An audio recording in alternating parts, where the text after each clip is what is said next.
If you are an employee, you fully expect your employers to compensate you in two parts: wages and benefits, of which one of the largest parts of that is healthcare. But if you are a contractor, like I was at that moment, everything goes out the window. Prop 22, AB 5, all of these bills are a red herring.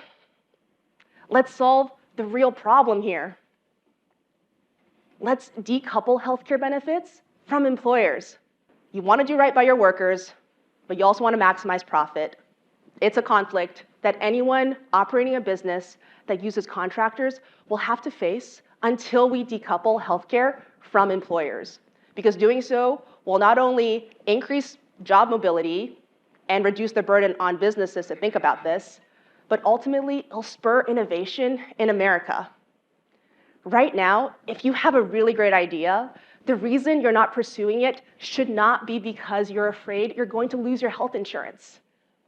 The current system is creating friction to entrepreneurship.